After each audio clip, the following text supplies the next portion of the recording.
to do one thing here. And so you can, so in that comment section as well, though, I'm going to put the link for Chris's book for Savage Road and for Connor's book. We got lucky and Chris came down and actually signed some books for us. So we have signed copies, don't we, Chris? Yes, we do. Yes, we do. So we've got signed copies of the book. So go ahead and you can click that and we can ship that book to you. If you live in the San Diego area, we're doing curbside and you can come in the store. We're doing limited, people are coming, you know, we do the limited number of people in the store, but they're, you know, mass social distancing, everything to keep everybody safe. So with that, I'm going to get started a little bit so we could start the show here. I think Facebook's given enough time that we found everybody. First of all, I want to thank Atria for allowing us to launch with your event tonight. So it's kind of a big deal. We appreciate that very much that we get to be the first store that gets to host you tonight for Savage Road. I was talking a little bit in the green room about when Chris and I first met, there are these things called author dinners that the publishers would do pre-publication. And we got to meet authors like Chris. I think we met in 2019, I think Chris was somewhere when we actually met. Yeah. And so, because the book came out in early 2020. And so also known as the before times. The before time, in a thing called like a restaurant where like you had dinner and you ate with like silverware and cloth napkins. Does anybody use cloth napkins anymore? But I have the privilege of being able to do that. And one of the things that I love doing in my job is lifting up new voices. And Chris's book was a new voice at that time. And it was really kind of fun, Chris. I just realized that I was in your acknowledgments in this book. And I appreciate that so much. You have no idea. I'm getting chills right now. It was such a thrill. I was just like, oh my God, thank you. You're welcome. I really, truly appreciate that. And it's, you thanked a few of us events people, but Chris, your books are fantastic and it's easy to champion them. So thanks very much. Yeah. And your sophomore effort was fantastic. I can't wait to hear about it tonight because it was so good. Unfortunately, I have spoiler questions, so I might have to talk offline afterwards. Or we might have to do another one of these maybe at a future date and have a spoiler event or something. So, okay, here we go. So back to the real show here. So Chris Hauty is a screenwriter based in Los Angeles and the author of Deep State. He has worked at all of the major movie studios in nearly every genre of film, with credits including Never Back Down and Sniper: Homeland Security. He currently lives in Venice, California. And joining him tonight is Connor Sullivan. Hi, Connor. How are you? Good. How are you? Good. Connor attended the University of Southern California, so he is a Southern California, has some roots here in Southern California, where he was the recipient of the Edward W. Moses Award for Creative Writing. During college, he worked for Warner Brothers reading screenplays before relocating with his family to Gallatin Valley in Montana. I think it's probably cold there right now. His first novel, The Sleeping Bear, will be published in July of this year. So maybe we'll be seeing Connor back here in July for this. So with that, I'm going to toss it off to Connor and Chris, and you guys have a great conversation, and we'll see you in a few minutes. Thanks, Julie. Thank Awesome. you. Thank you so much. First off, I want to thank Warwick's for hosting this event. I want to congratulate Mr. Chris Hauty on Savage Road, Haley Chill, #2. I was fortunate enough to read the book. I think it was in October, and I was blown away. So again, congratulations. Thanks, Connor. Yeah, it's awesome. So yeah, I got some questions for you. I wrote them down, so I'll be reading from them. So as a writer, coming up with ideas, and I love asking other writers this, like how you come up with ideas, how do you come up with characters, plots, what's your process, and specifically, what was your process with Savage Road? Okay, well, I'll get to that. Let me just tell the viewers that Connor is a debut novelist. I'm this far from finishing his novel, The Sleeping Bear, which is an absolute knockout. I'm loving the book. This guy is a stud, and is going to be a force to reckon with in the future.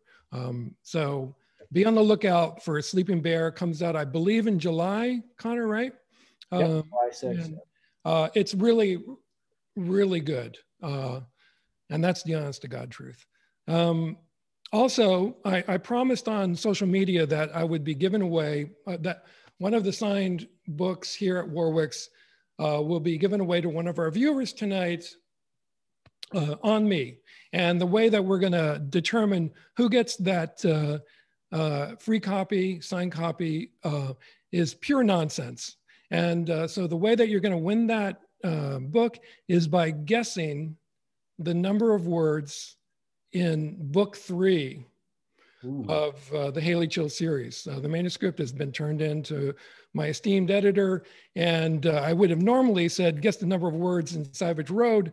However, some viewers might already have the ebook, and I don't use those things, but I assume they count words. So guess the number of words, put them out there in the comments section. Whoever gets closest is going to get a free copy signed by me of Savage Road. So Connor, that's a great question. I love talking about the process. It's a little, sometimes it seems a little mystical to me, and sometimes it seems as easy as baking a cake. So with Savage Road, soon after Deep State was sold, my editor asked me what my plans were for the second book.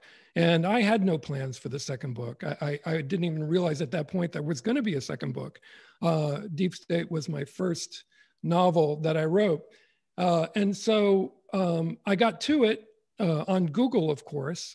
And since even back then, I knew what I wanted to cover in this series were the threats to America from within.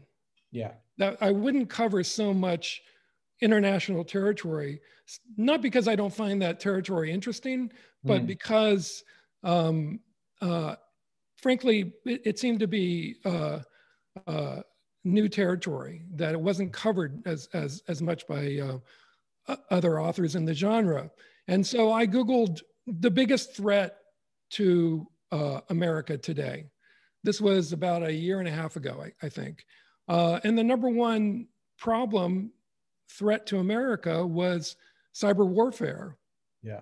And, starting that research, just looking for it in, first I start just with what, the media is saying about a subject matter or an arena that I'm interested in exploring. And there was not, back then, there was actually not very much coverage of it. There were very few books written. One of the best books was Cyber War by Richard Clarke, which was one of about 5 or 6 books I read. That was probably the best book for me to read, to try and get some familiarity about the issues of cyber warfare. And so, that was the beginning, just kind of coming up with like an arena, and then familiarizing myself with the issues of that arena, and then seeing story possibilities that I could plug my protagonists into. And then really, once I kind of had a general sense of what the story was, then I started outlining and just making that outline more and more detailed. So it's really a kind of a workmanlike process, and it takes time. It's probably like not necessarily my least favorite part of the process of finishing a novel, but not as much fun as actually writing it. Okay. Now, were you able to talk to people within the NSA and Cyber Command? I mean, I've read the book twice now, and that's what I kept thinking, or like, how do you even approach those people? Or did you do any of that, or not? Well, after I read the books, I had started to develop some friendships and relationships with other authors in the genre community, which is absolutely outstanding community, a very helpful, supportive group of authors who are incredibly welcoming and willing to help in every single manner of what it takes to be a successful author today. So one of the authors I developed a friendship with had some connections in that world, and offered to put me in touch with them. And a few emails were exchanged, but I quickly realized that there was really very little that anyone actually connected with actually working at the agency at NSA or Cyber Command would really be able to tell me anything. I mean, and I mean in the most mundane way. So I'm going to interrupt for 1 second here, guys, because it looks like Facebook's interrupted us for a minute. So I don't want anybody missing anything. So I'm going to talk to the people that are on the Facebook thing real quick and just let them know that we're going to reload. Okay. Let's see here. Did you see something cut out over there? Yes. How long ago? 2 minutes. Okay. Yeah. So here's what I'm going to do. I'm going to take us off of Facebook. I'm going to take us out of here. Well, let's see. Let me try something here and see if this will work. At what point did it stop at? I'm on delay. And also I turned my volume off so I don't interrupt yours. Oh. So I can't really tell. Wow. Okay, so let me this is what happens sometimes with Facebook. I swear to God, nothing's ever easy. Command. Yep.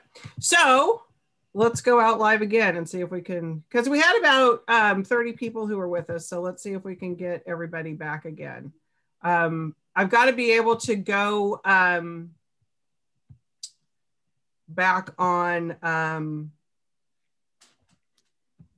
have to be able to go back and see the numbers. Some of the numbers were hilarious that people were guessing. And David Brown was one of them. I was like, David, you can't answer that question. Of course.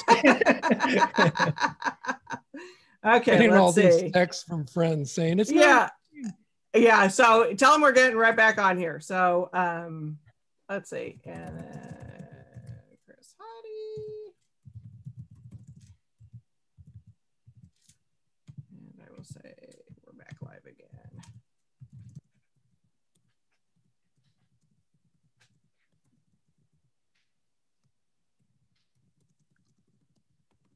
Okay, let's see if this will work. Let's see, everybody. Okay, it says we're live again. So, hi everybody. Sorry, we got interrupted there for a minute. We're going to bring Chris and Connor back on. It looks like we're back live again. So sometimes Facebook does that, and we have. I think it was cyber warfare. Frankly. I think you guys started talking about that, and they went, "Boom, we're taking these guys down." Whatever I said about the NSA, I take it all back. So, Chris, I think you guys were in the middle of your second question. So I don't know if you want to like recap that maybe a little bit. We were talking, Connor asked me about the research, if I was able to talk to anyone at the NSA or Cyber Command. Okay. I'll let you guys start. I'll let you guys go there. Okay. An author friend. Okay. Thank you, Julie. An author friend of mine had offered to put me in touch, and it became apparent to me that they're really, they're just they won't. I mean, and thank God for that they're not spilling even the most basic information about how things work there.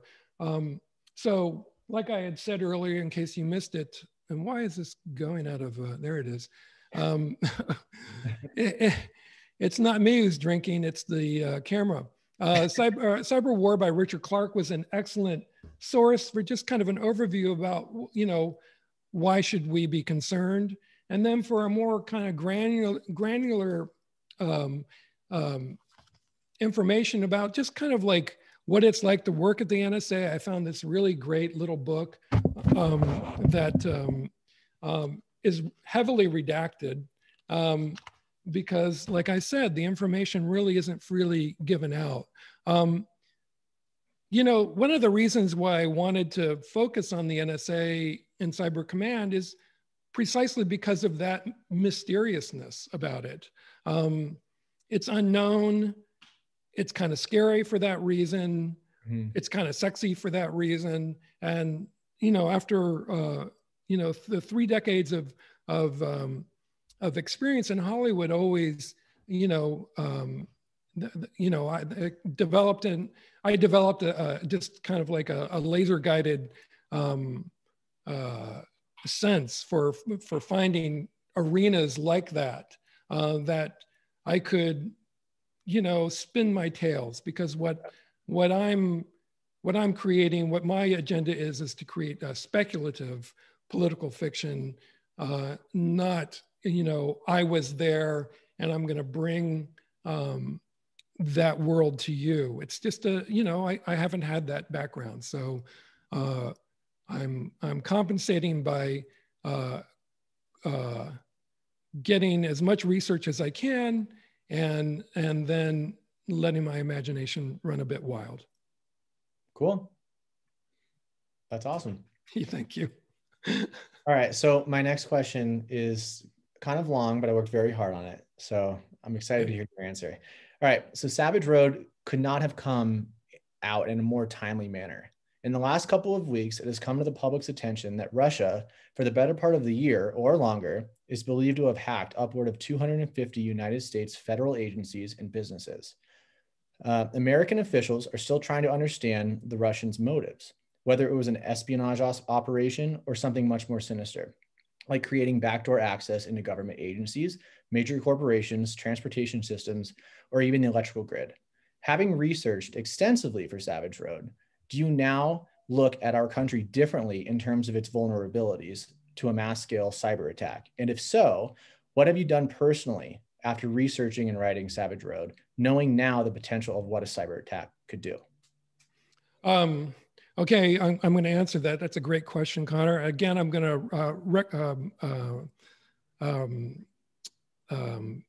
remind the viewers that if they want to win a copy of the book, guess the number of words in book 3. How many words are in the manuscript of book 3? The person who gets it closest, and that could be like 5,000, 10,000 words away, but whoever comes closest, and Julie's behind the scenes, you know, calculating and logging all your guesses. David Brown cannot win. David Brown cannot win because he's probably seen it. Yeah.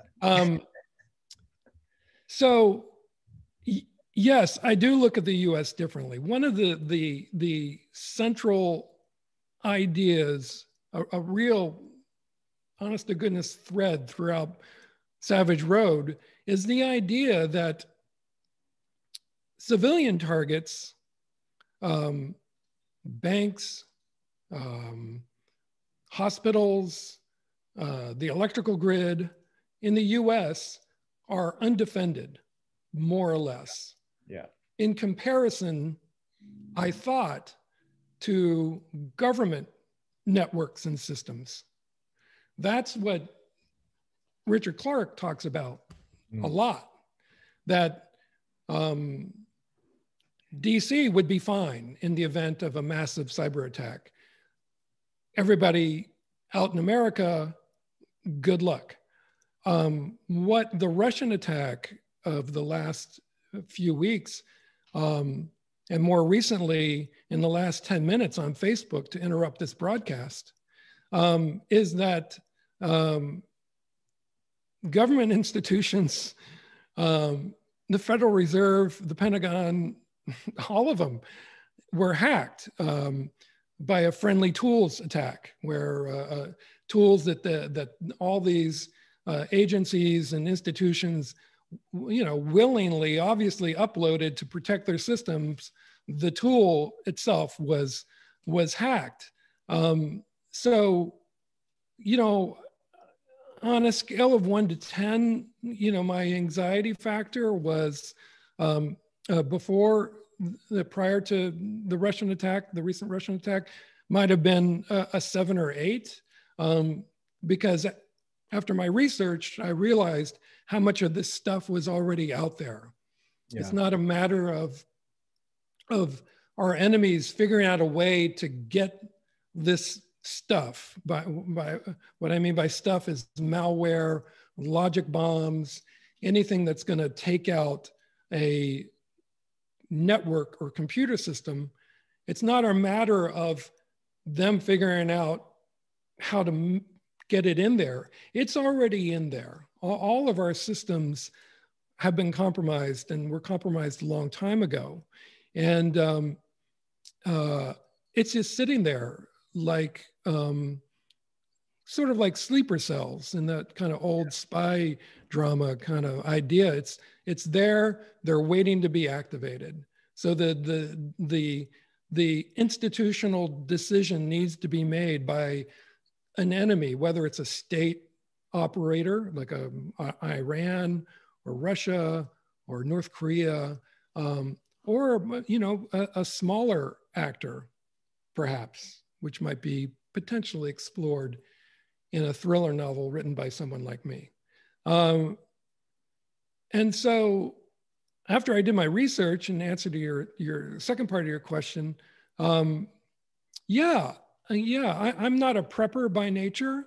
I live here in somewhat beautiful Venice, California. Yeah. And you can sort of lose yourself here in Lotus Land to not having a care in the world about the lights always coming on and money always being available from your bank or your credit cards, the water, drinkable water to come out of your tap, should you decide to turn it.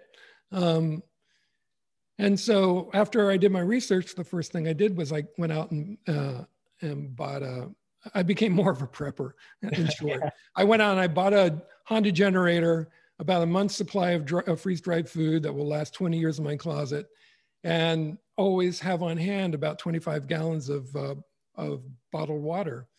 Mm-hmm. In the event of a really large-scale cyber attack on this country, that's not going to do a whole lot of good, because if that ever happened, it would take months. And I think now, this threat is beginning to filter into the zeitgeist more and more. Another author with Atria and Emily Bessler, author Kyle Mills, wrote Total Power, which is precisely about that topic. So, what I've done is the bare minimum. And the way I understand it is my preparation is enough should something terrible happen here in Los Angeles, whether it's an earthquake or a cyber attack, or I suppose a flood, now that I think about it, I have enough for myself and family to leave this place and get somewhere else, and have the supplies to do so, hopefully. But like the log line says, the threat is definitely real. Well, you're definitely welcome in Montana. It's part of the reason. I might take you up on that. Yeah, we have a lot of wildlife here. You could survive for a while. All right, cool. Well, I can't wait for book 3. I kind of want to know a little bit of hint, like a hint, like what to expect from Haley Chill. Don't give away any major spoilers, but like what can we kind of look forward to? Well, like I said, I'm what currently is the main focus of this series, and I think will be for the foreseeable future, is threats from within. Okay. And I don't think that, not to be too topical or timely about it, but, just looking at the political situation that we're in today. Mm. And I do strive to be as apolitical as possible in my speculative political fiction, because I want everybody to read my books, and I want everybody to respond to the ideas of my books. But, you know, staying with that theme, what I'm exploring in the third book, I'm going to leave, except for the beginning of the book, I'm leaving DC and I'm going out into America, and I'm not going to say where, but it's mostly in a single state, and I'm looking into white nationalism and white supremacy, and potentially the fracturing of the country. Wow. So it's a big one. It's a little dark, but you know, it just seemed like it had to be explored and discussed, and it was something that I was drawn to find out more about. Wow, that's really cool. Yeah, thank you. All right, so the question we've all been waiting for. Who would win in a fight, Haley Chill or Cassie Gale? Well, for the viewers, Cassie Gale is the young heroine, approximately the same age as Haley Chill. And you know, as soon as I started reading your book, Connor, you know, the thought did cross my mind. I mean, who would prevail in a knockdown, drag out fight? Not that they would ever be in that situation, because I think that they share a remarkably similar set of values. So I think if those two got into it for whatever damn reason that an imaginative novelist like you or myself could dream up, I'm pretty sure it'd be a draw. Okay. I hope that's not a cop-out. I don't know. I mean, Haley Chill, she definitely scares me. Her intelligence it's crazy. I know. I love her. I know, we all do.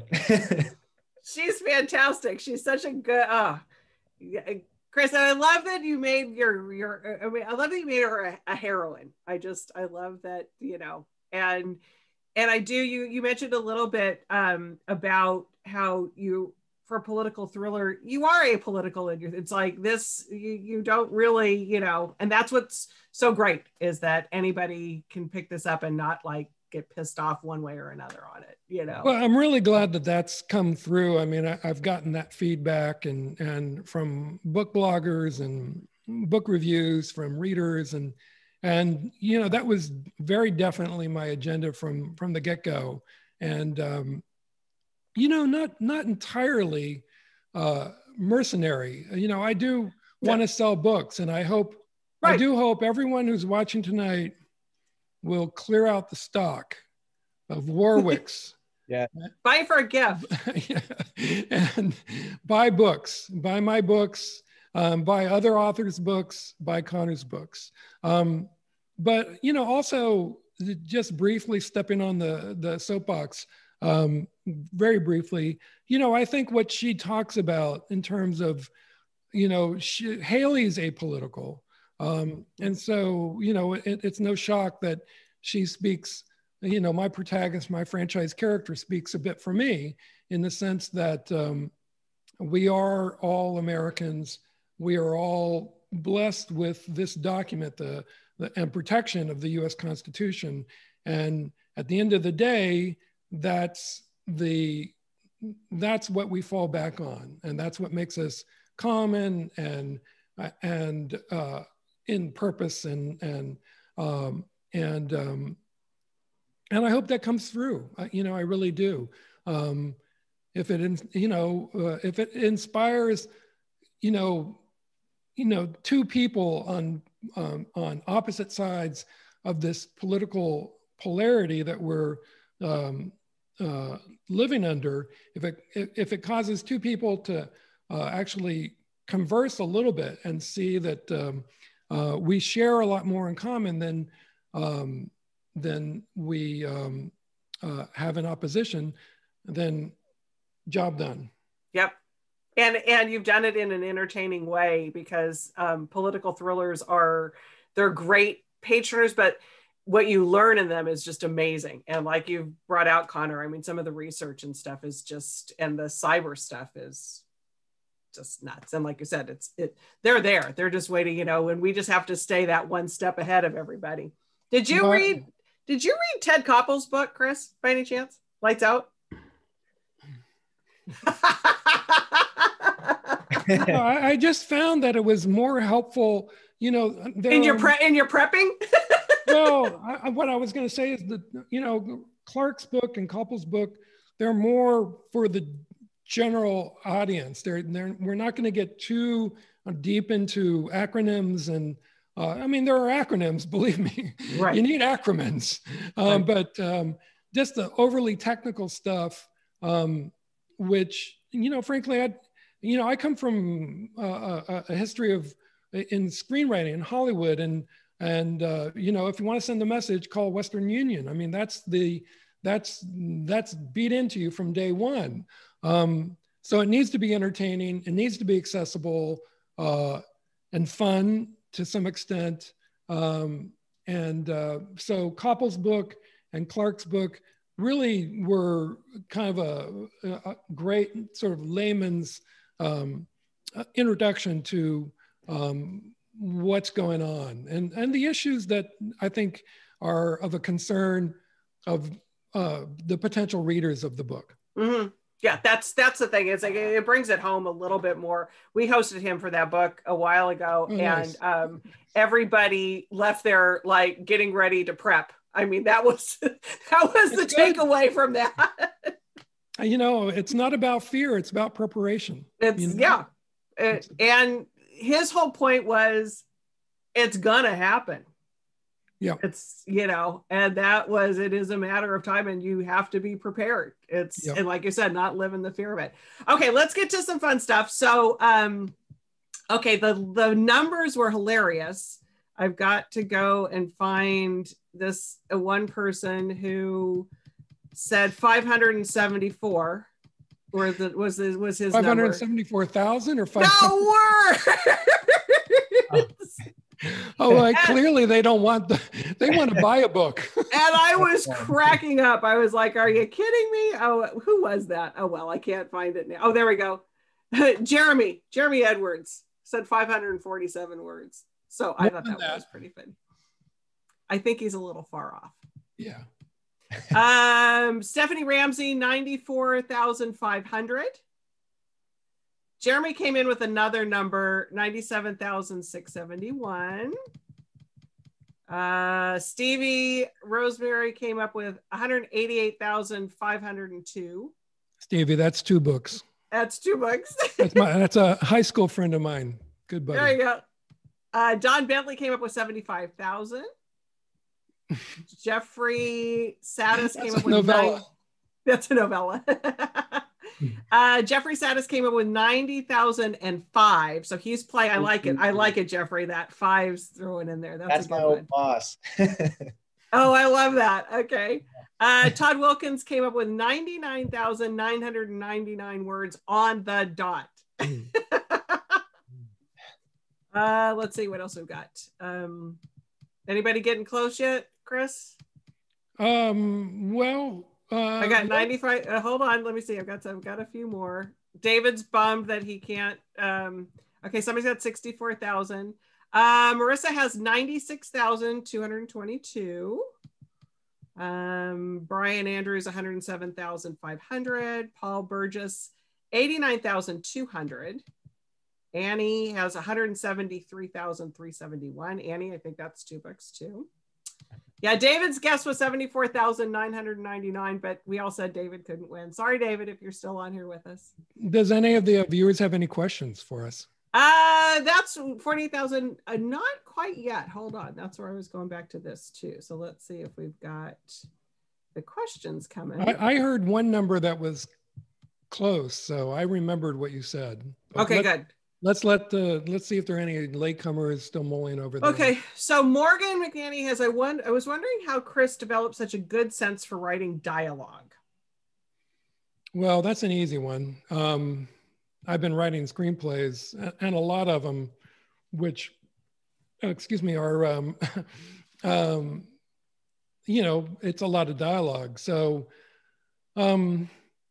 I've had this pitch before, so forgive me if you've heard it, but in answer to that question, I learned early on that one of the biggest challenges in Hollywood is to convincing someone to read your entire screenplay.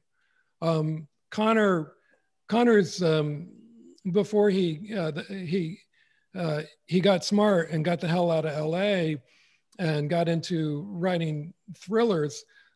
He read screenplays for, as you said in his introduction, at Warner Brothers. And I don't know what your process was, Connor. Maybe you were commissioned. My first job in the industry was to read screenplays, so you really had to read the whole thing and give your 2-page, 3-page synopsis. But to get anyone higher up the food chain to read your screenplay, even after someone like Connor has recommended it, really is a big lift. Because they have a stack, at least back in the day when they were reading actual scripts and not off their iPads, but they would have a stack. And if you didn't grab them in the first 10 or 15 pages of your screenplay, it was tossed, and they would take the person, the exec, producer, star, anybody would take another screenplay off the stack, and you had to hold them. And writers like Quentin Tarantino and oh God, I'm going to blank on the name, but guys who wrote in an engaging way that just compelled the buyer essentially to read all the way through the end, to get the story, the themes, the world, all the stuff that you want them to love about your script. The words on the page, the dialogue and the descriptions have to be super compelling and just jump off the page. And so, you know, dialogue needs to do that. You can't just, you know, it can't just be like, can you walk into the, you know, would you mind, you know, in a dialogue that just kind of is mechanical or just, you know, serving that sort of basic purpose. It needs to sparkle. It needs to really jump out at the reader. So I've been doing that a long time. A lot of screenplays, some that made in the movies, some that sold, some that never saw the light of day. But it was all great training for developing the muscles to really make every word count that goes into that book, and not take any of them for granted. Yep. And that's what Do you read your dialogue out loud? No. Do you read? No? No, I hear it in my head. Do you? Okay. Sure. Yeah, I totally go over it many times, making it better, parsing it down, the stuff that counts. I think it was my good friend Doug Steinberg, hopefully he's watching tonight. He quoted, oh shit, I'm going to forget. Not Lee Child, Elmore Leonard. Thank you very much. He said, you know, when you edit, cut all the boring shit out, you know, the stuff, you know, just take it out and leave the good stuff behind. And so my books run a little fast. You know, we'll determine the word count pretty soon, but it's probably skirting just very close to the edge of what is the minimal amount, you know, wanted by a big 5 editor or publisher. But that's the way I like. That's the way I like to read them, and that's the way I like to write them. You know, I want it to go down quick and fast, and I want you turning those pages. Yep, for sure. Okay, Marissa has a question. Cool. What was your inspiration for the Haley Chill character? Do individuals in your life inspire your characters, or is it an amalgamation of ideas, experiences, people you imagine? Well, I've told this story a few times before, and so I'm going to make it very quick. And so the inspiration for Haley is a bit of a matter of fan fiction almost. I mean, it was inspired by Jennifer Lawrence's character in Winter's Bone. I hadn't read the book actually. I only saw the movie and just loved her performance and loved what she represented. And so I think anyone who's familiar with that movie and character would very much see the character of Haley, at least the origin. Now I've obviously, that was a very, that movie is a just a few days, just a slice out of a character's life. So I extrapolated, thinking what would happen if that character actually did join the army. At one point in the movie, she tries to enlist in order to get the signing bonus. And so I just extrapolated out. And I had this idea, again, when Connor asked me about how do I get my ideas for the books, I knew I wanted to write a book about the deep state, because the deep state at the time, when I conceived the book and first started writing, it was a very, it was kind of out there. You didn't hear quite too much about it. It just seemed sexy and cool and mysterious and a little foreboding and omnipotent and scary. And so I wanted to take this isolated, relatively powerless character and pit her against this vast array of entrenched power, just to amp up the David and Goliath dynamic. So, and with other characters, it's people from my life. It's an amalgamation of characters. I don't know where they come from. I consume so much movies and TV and books. It all kind of filters through, I think, like Arkansas water, and then finally it gets distilled and it comes out, and it eventually is mine. But it's from so many different sources. That's the mysterious part about it. That you don't know where it comes from. You don't know where it comes from, but then it comes together in such a great way. So it's fantastic. Okay, Stephanie Ramsey has a question for you. Was there anything you learned about our country's systems, etc., while doing research that was just so jaw-dropping you didn't want to believe it? And if so, what was it? About our country's system? Well, that kind of dovetails with the idea of I've been asked several times whether or not I believe the deeper state exists. And I think that, the deeper state is, the deep state is, it represents the idea, the reality of people in power in our governments. And this can be in a very localized level, like in the town that Connor lives in, to the state level, to the national level. And it's people who get in power and don't want to give it up.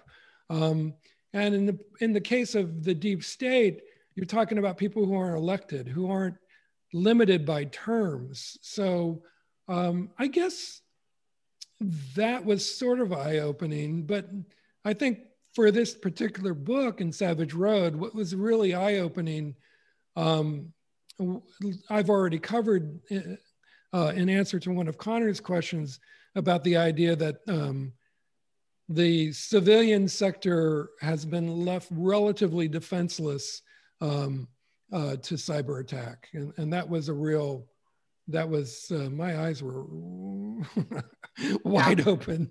Yeah. Well, that brings up a lot of questions though. It's like, should the government get involved in that? I mean, it's like, but they are the ones that have it'll cost a lot of money. If they don't.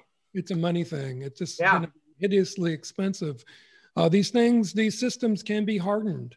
And some of them have been, some of the electrical grid has been made more robust in terms of its defense, but there's always a way in. Yeah. Okay, so Jeremy has the question, and somebody thought it was a great question. So when you started to write the books, how do you decide on a name? And I don't know if he means the name of the book or the name of the character. I'm going to go with the name of the book, I think is what he's asking. Well, it seems like it's probably the name of the book. The Savage Road came up in a fairly humdrum way. I had a different title for the book, and that's what I called it for many months in communications with my esteemed and world's best editor, Emily Bessler, who's also Connor's editor. And then out of the blue, as we were getting closer and closer to actually, going to print, Emily sent me an email and said, "Oh, and by the way, I don't like that name. I don't like that title. Can we change this?" I was like, "Oh," because the hardest thing, whether you're writing a screenplay or a novel, the hardest thing is coming up with a good title. But and in Hollywood, they contract that out to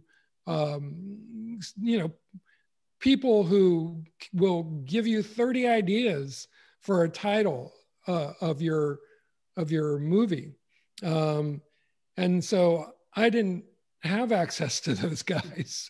I had to come up with one, and like I said, either a title comes super fast and just jumps out at you, and I don't know what Connor's experience was with The Sleeping Bear, but or it's just pure agony. And so I got that email, and within a matter of minutes, I was on, the computer, and it was really fantastic the way it came together, because in my past life as a screenwriter, I had used place names and geographical locations as titles. It's always good, always handy if it works out, and if it makes sense. I just, since so much of the action takes place at Fort Meade and the NSA, where the NSA and Cyber Command is located, I just typed in, what is the street address of the NSA? And it came up something like, I think 9800 Savage Road. And I was like, that's it. Yep. And Connor and I were joking over the email earlier, fellow author, Emily Bessler author, and all around fantastic guy, Jack Carr, and had come out, 3 months earlier at the time when all this was going on. Oh yeah. With Savage Son. Right. I know, never in any kind of correspondence with anyone, I never go in negative, no negative. So I wasn't going to say like, I hope the fact that Savage Son doesn't jam you up with this idea. I left that totally out. Right. And I just said, hey, what do you think about Savage Road as a title? And I explained why it was pertinent. And Emily, God bless her, esteemed editor, world's best, responded something like, OMG, all we have to do is slap it on a cover between 300 blank pages and we'll sell 1 million copies. So that's how we came up with Savage. It's true though. It's true. I mean, both your titles have been fantastic. And from a bookseller's perspective, they're fantastic because it's like they speak to, deep state, told you what you were reading, Savage. They're great. So bravo. You'd have to torture me to get me, you'd have to put me under one of Jack Carr's torture sessions to get me to tell you the title of book 3. Yeah, I love it. Okay, can't wait. See, I love it. All these things that we get to wait for. Okay, so Todd Williams has a question. A big part of Savage Road for him was how you explored Haley as a person in her past. You kind of explained this a little bit in one of the questions, I think, but are you going to continue to dive deeper into Haley's personal history, and how much will that factor into book 3? In book 3, Todd, I think Todd's read book 2 for sure. Yes, the answer is yes. I can't really go into much detail, but book 2, Savage Road, definitely ends with a WTF moment that will spin the reader, hopefully, into wondering, how is he going to pay this off in book 3? And so the 3 books, Deep State, Savage Road, and a novel to be titled or announced later, are very clearly a in that motif. And again, I'm not even going to describe what the theme is, the personal theme, because I want everyone who hasn't read Savage Road to experience it fresh. And don't read reviews, don't read good read reviews, please. There's like some people spill too many beans. Just read the book. It's definitely a bit of it is a trilogy in the sense of exploring that aspect of Haley's personal life. So yeah. Yeah, that'll be, we can't wait because she's a fascinating character. Okay, so we went through the whole thing and I interpreted Jeremy's question and he popped back into and Jeremy, sorry, just for people who are watching Facebook, there's a delay between Zoom and Facebook, so we don't get the comments quite live, but he was actually asking about how you get the characters' names. So I don't know if you want to briefly talk about how you can come up with the characters' names, but I just make them up. There you go. And he actually asked that for you too, Connor. How do you come up with your names? I make them up. I have a method. I look at the books on my shelf and I just pick a first name and a last name. Yeah, same thing. Seriously. You know, depending on the nationality, sports teams, I do the same thing. Yeah. Look at a sports team roster for El Salvador. They're a national soccer team, you know, and first name of one player, last name another. Yeah. That's a little inside baseball. That's how. There you go. I like it though. It's good because that's the thing. I mean, it's hard to just like come up with a name off the top of your head. You know, that's not an easy thing to do. Okay, Morgan, we got a few minutes for a couple more questions, and then we'll get to the book giveaway. So good. Morgan McNeely has a question. Was the major, and this, I don't know if it may not be too much of a spoiler. I'll interpret it. Okay. Was the major twist at the end of Deep State something that you wrote towards, or did it develop towards the end, or did it develop while you were writing it? That's a good question, Morgan. With Deep State, I knew that twist before I started writing the book. However, Savage Road also ends with a pretty major twist, which didn't occur to me until after the book was essentially finished. So, you know, it just, it can happen either way. I do outline some of the twists I know before I start writing, but, you know, as an outline is only kind of a roadmap. It doesn't provide the scenery. It doesn't show you what you're going to see when you're driving and looking out your window and stuff happens. So it just depends, but same thing happened in book 3. I generally knew some of the, you know, I'm a twisty guy, so you're going to get twists and plot turns in my books. So some of them I knew about in book 3 also as I outlined it, and then others, you know, I'm on my morning walk, I'm thinking about what I'm doing, what I've already done, and then I'll just go like, oh my God, I mean, it's right there. All the ingredients are there. And I just tweak it a little bit. Did you ever have to go back and do any like major rewrite because of? Not major, okay. Not major. I mean, with in Savage Road, like I said, I realized something fairly late in the process that required very little work to effect. Good. Okay, and then we're going to end one with, for you, Connor, just a little comment from Jeffrey. Says, I thought Sleeping Bear was going to be a nice bedtime story about bears. Then I read the foreword about Cassie Lady. No. Yeah, Connor. Of course you would ask that. Yeah, not a bedtime story. Not a bedtime story. will not be finding this in the children's section. No. It is an awesome book. It is just, it is. I can't wait. It's a great book, Connor. If David, if you're still on here, give me a copy.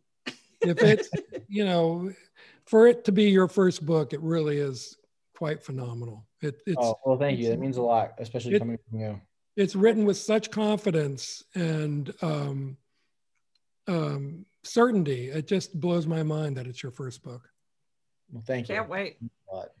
Okay, so shall we give a book away? Let's see. Let's give a book away. Like so funny. I mean, somebody put 1 million words, 11,000. I mean, we've got people are all over the place. They're cracking me up. All right, and if you don't win a book, please push that button. Let's sell out the Warwick stock and make me a local hero down in the I know, exactly. All right, so you have all the entries are made, right, Julie? Yeah, well, I've got them. They're all on here, so I've got to give me a minute if you get. I think. Yeah, don't accept any more because I'm about to spill the beans. All right. I think someone guessed 89,200 or something like that. Let me see who that was. Hold on. I'll tell you the number. How about if I do that? And you let me see if I got the 89,200 because let me be like 87. Somebody was saying 87,000. Okay, that's close. Oh no, 89,200. Paul Burgess had 89,200. Did anyone guess 87,000? Yeah. Lauren Palladino, 87,000. Lauren. All right. Well, is Lauren of words in book 3, a book whose title will be announced at a later date, is 87,918. I think that Lauren's got it. Lauren Palladino. Couldn't happen to a better girl. Love it. Okay, so Lauren or Chris, do you want us to? Yeah, she'll give me her mailing information, and then Julie, I'll connect with you and get our book sent out. Perfect. We'll get that sent out to her. So, guys, this was fantastic, and apologies to everybody that was watching. That Facebook decided to, I think it was you started talking cyber, and everybody went. Yeah. But I have to say, bravo to everybody that came back, because most of you did come back. So thank you for doing that. We really appreciate that. Like Chris said, we've got signed copies of Savage Road. We look forward to Connor, your book coming out in July. Again, thank you to Atria for allowing us to host you on launch day. It's a fantastic book. I just can't recommend it enough. It was I read it between the Christmas break, and it was such the great thing to just great. Thanks, Julie. And people need to read it because it'll take your mind off of what's happening in the crazy world right now. All right. So peace, everybody. Great seeing you, Chris. Great seeing you, Connor. Thank you. Connor, thanks so much. Yeah, thank you very much. All right, buddy. Good night. I'm going to take us off of Facebook now. Okay.